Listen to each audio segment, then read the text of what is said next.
Numbers chapter 30. Now Moses told the children of Israel everything as the Lord commanded Moses. Then Moses spoke to the rulers of the tribes of Israel, saying, This is the word of the Lord commanded. If any man should vow a vow to the Lord, or swear an oath to bind his soul with an obligation, he may not defile his word. He shall do everything that proceeds out of his mouth.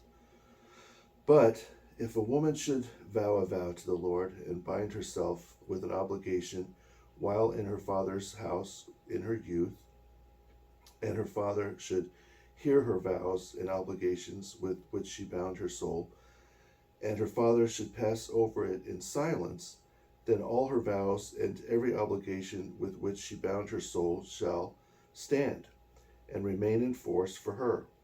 But if on the day her father should hear and disapprove all her vows and obligations with which she bound her soul, then her vows shall not stand. Therefore the Lord will consider her blameless, because her father disapproved. But if she should actually be married, and she binds her soul with vows made by an explicit statement of her own lips, and her husband should hear and pass over it in silence the day he hears, then all her vows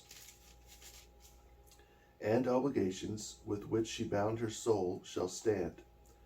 But if her husband should disapprove on the day he hears, then all her vows and obligations with which she bound her soul shall not remain in force, because her husband disapproved of her.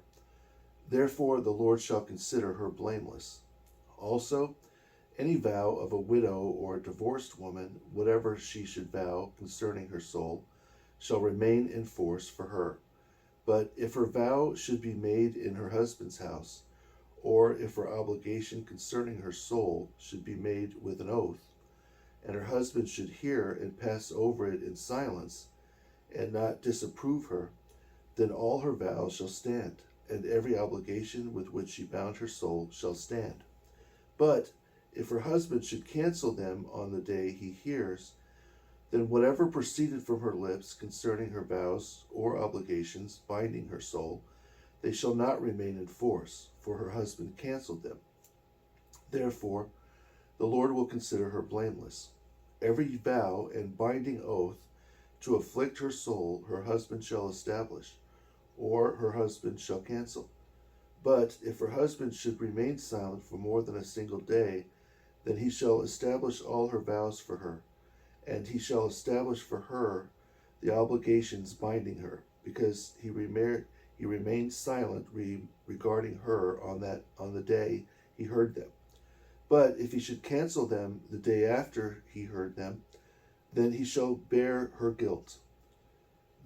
These are the ordinances the Lord commanded Moses between a husband and his wife, and between a father and his daughter in her youth in her father's house.